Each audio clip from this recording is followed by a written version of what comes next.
All right, so we're down on the dock now, about to head out to the boat, and it is 100 days today before the start of the Fastnet race. 100 days from now, we'll be going basically into the Fastnet start just around just before midday in the Solent. So next 60 days is going to get pretty busy. The boat is in pretty good condition, but we've got all new sails to go on board. Obviously, we're in Nova Scotia, we've got to get to England. The engine needs a major overhaul, a lot of stuff inside the boat needs doing, and just like a lot of stuff needs doing. We did the Newport Bermuda race only last July in 2024. We were 12th over the line on that, which this boat can go quicker than that for sure, but we're sailing with people who haven't been on the boat before. So we're not worried about what kind of position we get, but we were good enough to like be there at the start line, be there at the finish line, and everything went pretty well. But it was hectic with the logistics. So I'm starting out a lot earlier now. I'm giving myself 30 days to cross the Atlantic, which is twice what I need. But I invite you to come along with me. We're going to jump in the dinghy now, little Trevor here, and then head out across Princess Inlet here in Nova Scotia. Only about 10 days ago, there was about 4 inches of snow down. So for me, I'm excited. It's only 5 weeks ago that I was down here. I couldn't get out of here because it was iced in. So I've been on the boat for the last 2 days, doing some cleaning, getting the bilges cleaned out, just getting it kind of like brought back to life a little bit. But I want to invite you in on everything we're going to be doing, and this step forward now towards the 100th Fastnet, which starts in 100 days. Let's get into it.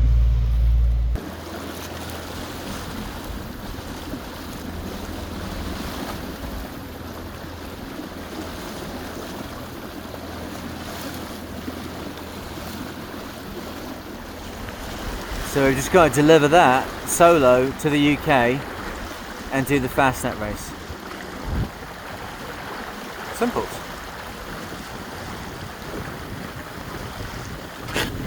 She's 80 foot, 85 really with the bowsprit, 120 odd foot the mast, about 13 foot on the draft, and weighs about 40,000 pounds dry, and about 54,000 pounds ready to go to the start line. She can do 25 to 30 knots surfing and over 20 knots flatline speed.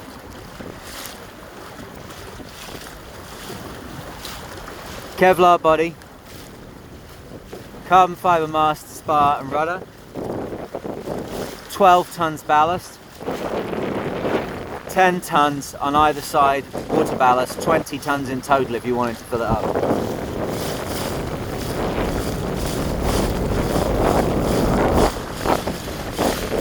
She's a bit beat up, but this is a sailing weapon.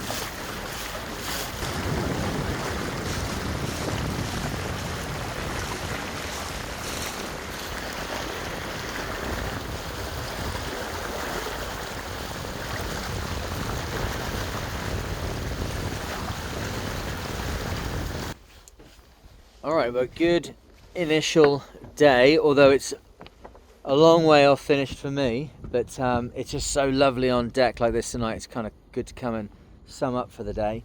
I've now got my kind of self-situated in what jobs need to be done first. I got on with the solar panels and got these ones. You see the wires are now down through the deck, as opposed to these ones which aren't in yet. They're all kind of measured in, so that's the angle they're going to be at, which looks pretty good to me. You can see there's dirty marks where they were. Obviously I'll be cleaning everything below there and what have you, but it's going to go down because the deck's going to get painted. So these are going to go down now on what is obviously very well stuck down paint that's been there in a great long time. Once they're down, they're very hard to get back off, so got to measure it right. And then I've got one over here damaged, and I've got another one like missing. I'm not sure. I think the wind must have got under them or something, but this is all getting pretty ragged. It's pretty hard for this boat on this mooring. Why is the main still on? The main is on because it's my old Open 60 mainsail. It's very old sail, but it'll do the last kind of delivery, and then we're going to get new sails for the boat. So it's on, the cover's on. Getting that off when we're only having the capability to kind of keep this boat here on this mooring, getting 500-pound sails off the boats and into a dinghy and moving it to the land and putting it in a trailer and taking it home is no small thing. So it's all marlined and covered up in there so that it's not you know, going to get loose, what have you, in the wind. But it's also got this old cover on it because we get ospreys sitting on the top of the mast, and then obviously you don't want to have any kind of new gear on here until we've got away from here. They're not pooping on the deck. You can see the marks, look at this. So there's very little you can do. You can scrub at it in the winter time, but it's very difficult to kind of tidy up. But these are small things. Painting the deck on this boat is actually quite a small thing. You've got quite a lot of intricate masking to do, but if you've got a pretty steady hand and you can wipe stuff off, you can make a good job of it. This no doubt is done in single pack paint. What happens with these boats is that trying to work with epoxy paint is very expensive and, you know, requires more skill than working with a single pack paint, which is cheaper. There are like marine grained acrylics, but they're not used in this kind of setting. So you want to really, if you have it perfectly, you want to be like all grip, you want to have it 2-pack epoxy paint. It's super tough, but in reality you can paint the boat 3 times for the cost of doing it once in all grip. And if you're changing the color of the boat with like different branding or stuff like that, and you want it to look really fresh, it ends up in single pack. So where are we at now? It's like, I would love to paint it in epoxy. We'll see what the budget's like, but we want to get the front of the boat all tied up. I think it's going to be white deck this time, and then we're going to be a bit more taxed trying to paint all down through here because of the amount of masking off. But you just take it piece by piece, right? Just do a piece per day. We've got 100 days. It'll soon get added up. You just got to keep adding the pieces up, We go to the boatyard. That'll be a time to do like the hull, which will probably be a wrap, and then the anti-fouling on the bottom. So we've got lots of work to do. But the engine is now quite happy to run, which is great. What I'm going to be doing this evening is getting I've got 2 house batteries, which are good. 2 house batteries which are perhooched. The chargers just see them as a direct short and won't attempt to charge them. So 2 coming off, 2 going on. But I really want to get lithium iron phosphate batteries for this season if I can, with the cells, the photovoltaic cells going in here, and with a wind generator probably going on the back. It's like, nah, it'd be great to have a really strong capacity on the batteries. This boat, as you can imagine, the autopilot on this boat draws quite a lot of power. So we need quite a lot of storage for this thing to work. But once she's balanced and she's up to speed, it's not that bad. And obviously I help when it gets into rougher stuff. So yeah, I'm pretty happy the first day here. We've got, let's have a see inside. It's kind of hard to tear myself away from this. Beautiful. God, what a place, hey?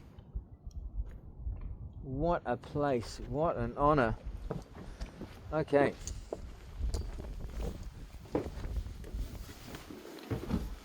All right, so inside, whew, just let the camera kind of get used to that. God, the engine on this boat is nothing to be proud of. We'll get into it in details later on. It's a TAMD 3.1 Volvo Penta, I believe. And then we've had all sorts of issues with a leak on the gearbox. It's messy, it's dirty. We actually cleaned and painted this engine 1 year ago, less than 1 year ago, and then we had a series of engine room disasters, otherwise known as bread and butter, which ended up with a lot of water on the engine and then a lot of oil on the engine. So everything that we kind of done, which was including putting nice padding, you see this shaped stuff. Does that come out? Yeah, you can see over here, right? Well, half of it had to be then ripped back off because it was completely covered in oil. So, joy of joys, but there's nothing in there which is like too confusing to deal with, too complicated. So, get all that done. Rigging stuff. There's huge amounts of storage on this boat. This interior may have added weight to the boat. We think probably that about 800 kilos is the interior that was in here previously, with the satellite system they had, with the batteries that powered that satellite system, with the galley that was in here, with 2 big sail bins, 2 bunks. That was what their interior was, different from this boat. This boat's got this marine grade ply with this veneer on it. It's got the starboard. It's got a few sticks that hold it up, and it is sticks, and in here, and then through here, and then a couple of walls. So we think ours is about 1.2 tons. What's that? 1,200 kilos, like 2,400 pounds, something like that, right?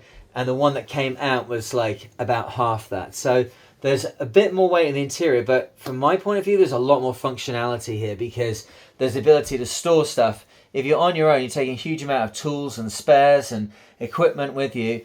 It is more than twice as easy to sail double-handed than solo, right? Because you've got the other person there. You have to have everything so that you can do it on your own when you're solo, and it has to all be to hand, and you can't be sending somebody for something. So you end up, I think, with a lot of bits and bobs. I don't want to weight it down like Granddad's shed, but I also need to have that stuff. And if this is in here, are we really saying we're going to rip out the interior to save 600 kilos? It's like, what do you want for nothing? Like rubber biscuit? Like this is about as good as you'll do. Let's go forwards. The great thing about this, only to note, is that the displacement of this boat, which is 25,000 kilos, is like race ready with the crew on board, which would be 14 people at 90 kilos. But obviously there's only one of me, so we've got quite a bit of like latitude there to not be over certainly what is the performance data for the boat, but just the, what would you replace all this with that gave you storage and gave you work surfaces? Like, if it comes down to the boat being 600 kilos heavier or lighter, it's going to be too close for me. So the galley is good. I had a nice like pasta al fungi with shin cup spice, if you know what that is. And then tools are out, we're happy at the moment. We've got no interior lights on because tonight's job, as I say, is to get those 2 flat house batteries out of the way. There were 4, there's going to be 2 now, so it's a 24 volt system. Get the 2 good ones in, and then get the engine started and get it then charging those batteries. But I did not want the alternator to see 2 absolutely flat batteries, else it would have blown its guts out, which would be a terrible start to the thing. So we've actually got a new main alternator and a new new main engine alternator and a new house alternator that I've done very few hours. So we get the power on, we get everything sort of start working out what's going on with the tide. It's too cold to paint at the moment. We start cleaning the deck, start cleaning up all of the stainless steel. And then, yeah, we're day one, like a good start. But for me now, the sun's just going down. I'm going to work till like 2 a.m. So I'll jump back to you later on. And yeah, it's looking pretty good. It's clean. Smells kind of okay. It'd be so much better with the engines running, the lights on, and I'd come back to life again. But yeah, how exciting.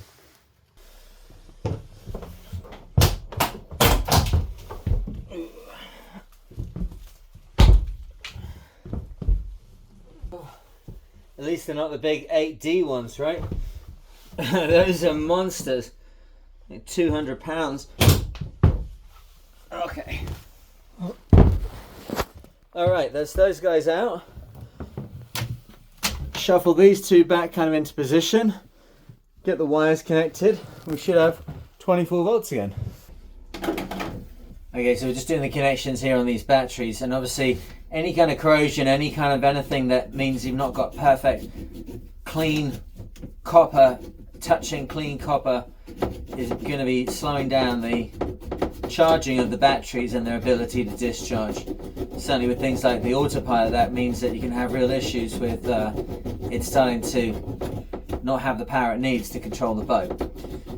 I've learned over time that you can get away with really shonky battery connections, but in the end it always comes around and bites you. And when you combine it with the fact that the batteries in these boats are often in areas which are, you know, they're dry enough but not that dry, and you get a lot of moisture then on the batteries, and then the batteries will start discharging across the terminals, across the moisture, and burning out the connections as they go. So what we've got here is dielectric grease, so we're going to put this all over this newly cleaned up battery wire. I've got another one down here to come and join me. See how this little thing will work. You see here now. So this is I'm going to clean up this area. I've got the other guy cleaned up, and then instead of going onto here, we're going to lose all of that. We're going to go nicely onto here. Got dielectric grease here. So if we get our Zoppo, nothing else is connected right now. This is just the earth. And then this. And then have we not then short-circuited most of the problems? Let's poor choice of words, but have we not got rid of most of the issues? Obviously there's a washer, but then that down there, we've got a nice clean connection. We can get full flow through there. So you're going to do that here, you're going to do it on the other ones, and then we'll start the main engine with the alternator connected, which will be great. Then we'll get all our lights back and everything. Perfect. So the batteries are in. You can see I've got a bit of a giant washer down there on that connection, but it was one of those things where it's like, it's the only washer that's available. I have loads of washers and nuts and bolts and stuff on this boat, but the stuff on batteries, I don't know what it is. I just never have the right size nuts for that. That's what it is. The boat's European. I've got like some North American stuff. These batteries have got a North American thread on them. So we'll just crank something metric onto that. But they are good and tight. They've got dielectric grease on there, absolutely clean and clear. So we've got the house batteries connected up now. We've got this nice clean connection here with protector on. A bit of a weird washer there, but you know, whatever. And then over on this side, we've got those two batteries out there, dumped out the system. They're rubbish. We've got this, which is the engine start battery with its quick release there. And again, protector on it. We could probably drop that down on top. Really want to get protectors on all of those. But anyway, so we're pretty good there. So we have taken basically the power from the box of sparks. This one here, the all power solar generator brought the power on board. It put it through the DeWalt battery charger and got the engine battery so it was charged, and then with the stress tester I was able to work out that these two batteries here were pooched, and then with that same charger and the generator running, get these two batteries somewhat up to speed. So basically we should be able to start the main engine now with batteries which are not going to impose any unfair load on it. Let's see how that works out. With the new water pump on. Good stuff. The water flowing.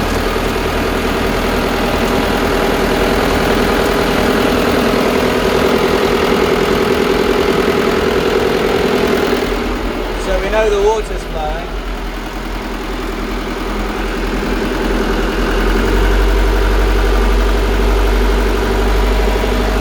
At 1600 RPM is normally right for this kind of alternator output. Get the main service batteries online.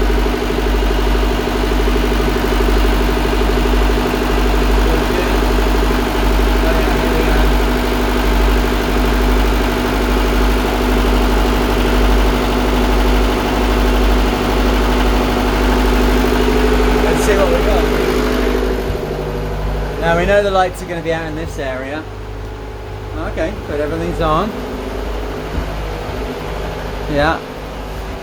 I've got to put all new bulbs for these ceilings. Here we go, lights on here, great.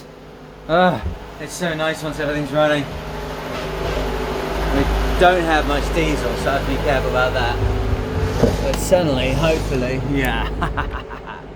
Come and take a look at this.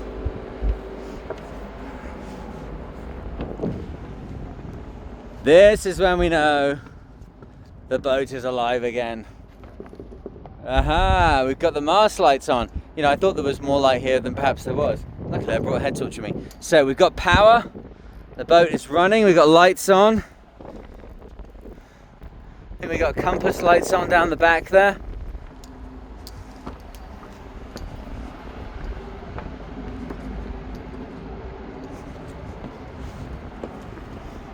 Yeah, okay, compass lights, we've got some instruments. One of our compass lights is off. Okay. We got our autopilot is in here. Can I get this open? Yeah, here we go. Our autopilot's ready. Excellent. So this is looking pretty good.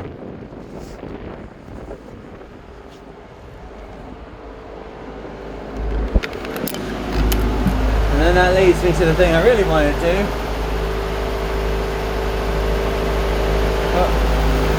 Get the what? I want to get the water maker going. Oh, here we go. Yeah, okay. Sweet. 26.8 volts plus 1.2, 27.5 volts. That's not bad. Okay, so it's charging. At the moment on this boat, unbelievably, the only way to find out what the battery voltage is to read it off the water maker. It's completely insane. I'd be amazed if that water maker just starts up. The pressure's not bad actually. Oh, it's actually running cycles. Amazing. It's been pickled and everything, but you never know. Oh, here we go, here we go. Working pressure. Working pressure. Oh, and it actually went through a cycle. Hey, that's great. That little flick is as the Clark pump just over pressures. That's great. So she's making water. She's making electricity, charging her batteries. We got ourselves a boat. I will stand back and admire my handiwork for a little while.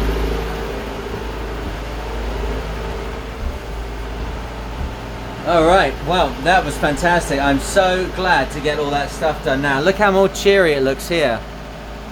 Fantastico. So I'll do the same tomorrow. I'll take videos as I'm going along each part of the day.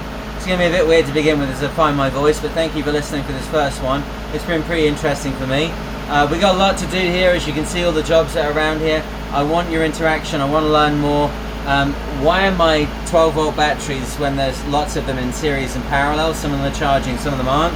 I gotta say, this is the best connection job I've ever done, because my answer is I don't think the connections are properly typed previously, but I would love to hear from you guys.